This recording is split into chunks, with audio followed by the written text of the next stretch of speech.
What's good, YouTube? Today's video is going to be from the channel We Need to Talk, and it's going to be interesting because I personally know both the creator and the woman being interviewed in the video. That being said, I'll put the links to their channels in the description down below, so feel free to go check them out after you finish watching my video. And before I start the video, don't treat me like one of your side peas. Hit that like and subscribe button, and if you are new, welcome. Why are you gay? Who says I'm gay? You are gay. All right, so let's get into emotions. So, Summer Walker's album dropped recently, and people were super excited about it. And ironically, London was one of the producers of the album, so my nigga got paid. But anyway, people always excited when Adele gets a broken heart because it means she's about to drop some heat, or Jasmine Sullivan, Hotels, the whole nine. So the question is, do y'all women enjoy emotional extremes?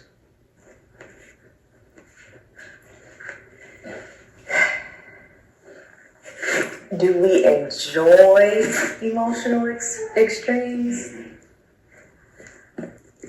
I think enjoy is the wrong word. I just think that it's relatable to not everyone, but I just think that it's very relatable to a lot of Black women. Like with Jasmine Sullivan in Hotels, like the song Girl Like Me, when she's talking about like, you're gonna make a hoe out of me because basically this man is hurting me, so I might as well just go out here and do whatever. So let me get this straight. You get your feelings hurt, and your response to that is to go out and be a hoe. You stupid. I'm sure that's a thought that a lot of women have had. Not that all of them have acted on it, but just the thought that, dang, I'm trying my best. I'm being, the best woman that I can be to this man or to these men after trying situation after situation. So it's like, I might as well just be out here. But just that example, in their songs, I feel like they just make relatable music. I think that music in general has to be relatable, right? Whether it's through storytelling, the style of rap, how they sing, because the audience has to be able to relate to their music and what they are saying. And it's true that misery loves company. Like, we like to feel like somebody else gets our pain. Like somebody else can feel that, somebody else can understand that we're not the only person going through that. I completely understand what she is saying, and I think this is something that we need to stop doing, especially in the Black community, because everyone wants to be able to relate to another person's struggle or pain. Stop relating to another person's struggle and relate to their dreams instead. But wait! There's more! Your dreams will take you far, and your struggle will not. Your struggle is something that you have already been through, so why are you holding on to that? Yes, you can acknowledge it, but don't let it dictate your life. Oh, brother, this guy stinks! So I think that's what attracts us so much to the Summer Walkers and Adeles and things like that. Is it good? I'm not saying that it is, and I do think that there's some toxic parts of that. But for the most part, I think it's just relatable. So, I guess a follow-up question, and part of why that question was relevant is because some men feel like you as in women, specifically Black women, have almost, because of the romanticization of misery, you've almost put yourself in a mindset where that's all you see, right? And like I remember some dude posted, he was like, we don't talk about how difficult it is to be a woman's first good nigga, right? So the follow-up question is peace scarier than chaos? It's gonna sound bad, but yeah. For a lot of women, I can't speak for all women. I'm not trying to speak for all women. You know what the sad thing is? And we see this from time and time again. Being a good man is usually considered boring for most women. Most women would rather be with a man who is interesting, but might not treat her right because there will be drama, which is something that she can always complain about and talk about. Keeps it interesting. It's facts! It's not facts! But the other guy who is respectful, is faithful, communicates well with her, she might find him boring because he is not as interesting. Many men will tell you that the woman who they did not treat the best treated them the best. So the question is, why should most men want to be good men when they see good men being treated and used by women, when they can be the other guy who is disrespectful but still gets treated well and better by a woman? I am the one, the way your son. But a lot of the women that I know, and also speaking for myself, it's not something that I'm proud to admit, but peace can be very scary because in certain situations or in certain, I guess, women's lives, that's not the norm. That's not familiar. And sometimes peace looks like the calm before the storm. Imagine living a life where you're always expecting and anticipating the worst thing possible to happen. At that point, are you even living your life anymore? Why are you running? Why are you running? Because why be in a relationship where you expect the worst of the worst to happen, and when it happens, you get mad? What is presented as peace at first really is that calm before the storm. Like, it's just the looking at a situation through rose-colored glasses and everything's all good and this man is everything I ever wanted, and then eventually it turns sour. One thing I like about her is that she is honest and tells things how they are, instead of worrying about how she will look if she says the truth. And sometimes sour can be really, really bad, not just, slight stuff. So yeah, peace can be scary. But I don't think that is something that we should be okay with. I think that is something that we definitely need to continue, healing from. And healing includes making better decisions. Thank you. See, most people miss the most important thing, which is the choices you make in life has a lot to do with where you are right now or what you are going through in life.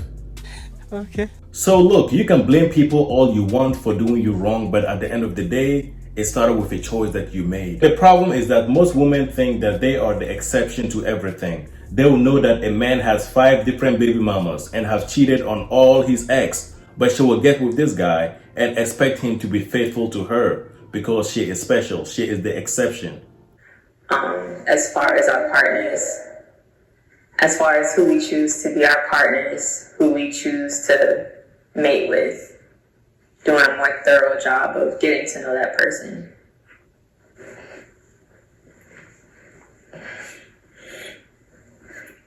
All right, let's get spicy. So, part of why a lot of niggas don't like people like Lizzo is because I think they recognize the hypocrisy. The problem with Lizzo is that she is a big hypocrite, no pun intended. Jesus Christ. Because her entire body positivity movement is centered around giving plus-size women confidence and forcing society into seeing them as beautiful and sexy. While at the same time, the type of men she goes after are fit men. So let me get it straight. You think there is nothing wrong with being big. It is sexy and attractive. So why don't you get with men that are big, like you? Why don't you find them attractive? If I was obese and someone came up to me and told me that I am fine just how I am and I should be comfortable in my own body instead of going to work out and lose weight, I would take that as an insult, because at that point, that person doesn't care about my health. They only care about my feelings, which is the wrong thing to care about. And, things like the body positivity movement, because it seems very one-sided. right? Like the idea is every woman is beautiful, but not every man is handsome. And men who are handsome have to have a six-pack, have to have, who did she have a crush on? Captain America? Yeah, she had a crush on the nigga who played Captain America. Lizzo? Yeah, Lizzo did. All right, so I don't see her having a crush on Ruben Studdard. So I thought Ruben was cute. Sure. So the question is, what is body positivity, and is it inherently hypocritical and counterproductive? So just to add a little bit more context, a woman can be fat, she's still beautiful. But you see people openly shit on short guys. You see people openly shit on, guys with micro penises, or guys who, are, they don't have swag, they don't have style, or whatever the case may be. But with women, and specifically black women, it's, she's beyond reproach, she's God, she's this. So, you know what the funny thing is? Those men who usually say women are God or black women are God only say it to get some ass. But the sad thing is, those women don't find those guys attractive and are not even checking for them. Look, you're a simp. Try to shed some light on that if you can. I think that it's multiple parts to it, but I think mainly it's because everyone may not want to admit this, but as women, a lot of our value, maybe not to ourselves, but to the outside world, is in how we look and how society sees us. What beautiful is to society, to the world, and that's how we get, I guess,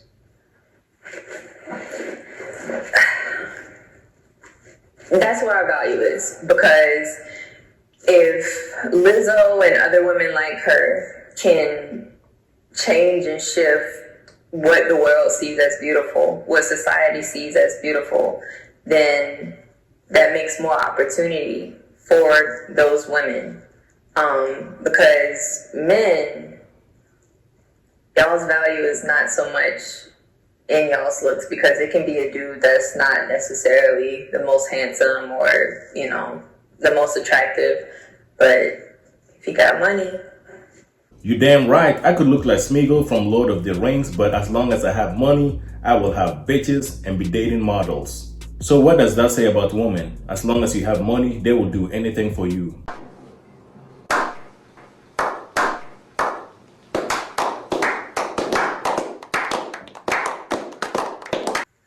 And that's the pushback that you're going to get, because you can say looks is a metric, right? Mm-hmm. And men are graded by metrics. How fast are you? Mm-hmm. How much do you bench? How much money do you have in the bank account? Mm-hmm. And we don't get to create, alternate and different definitions of what a successful man is or a strong man is, just so we can make ourselves feel better. Yeah. So the question then is, like, why do you think women get to do that if they don't even let men do that?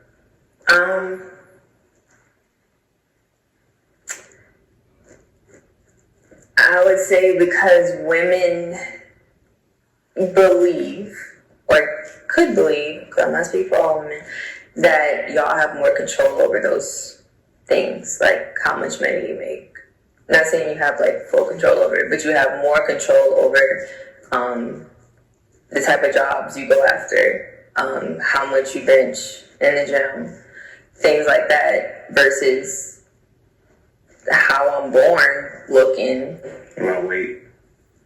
I mean, wait. Because we started this conversation with Lizzo. Like, you can't know much about your face, but like, wait. That's what we're starting the conversation. Yeah, I mean, weight is a different thing. That's tough, because some people really can't lose weight. Have you ever noticed it's usually women who use this as an excuse? Facts! It's facts! Is it not facts? Yes, we know that some people cannot lose weight, but they are very rare. It's about 2%. So when most women try to use that same excuse, it sounds really stupid.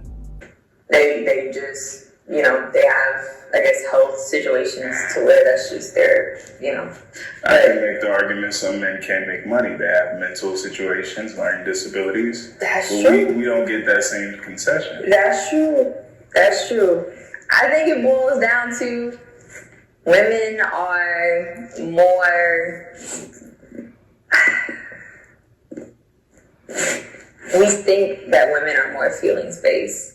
And in turn, that looks at, I guess that makes us look at men as though, like, they don't have those feelings. Like, y'all don't have those feelings as far as your looks go. So, like, it won't sound as harsh for a woman to be like, oh, no, he's short. That shouldn't hurt his feelings. According to us, like, that shouldn't hurt his feelings. Like, get your money up. Like, you should. And the last part of that is it productive? No, it's not. It's not productive because what I see happening is like a continual like moving of the needle to what's beautiful. And I think that everyone should think that they're beautiful. Here is the problem with the every woman is beautiful crap, because we all know it is not true unless you don't live in reality. But it has gotten so bad that you see women who look like roaches, Jesus Christ. have the confidence to bash women that are prettier and look better than them because they actually believe that they look better than them. We see this in the Kevin Samuels show where women come in looking like a sack of potatoes, but they actually think that they are a 9 because of this whole idea of every woman is beautiful. I think that you should believe that you're beautiful. Should every man think he's rich or successful? I think that every man has the right to believe that he can be. Yeah, but you didn't say that for women. You said that they're beautiful. You didn't say they can be beautiful. It's true. Go check out the rest of the video on the We Need to Talk channel. I'll put it in the description down below like I said earlier. And before I end the video, don't treat me like one of your side piece. Hit that like, comment, share, and subscribe button. And until next time, stay blessed.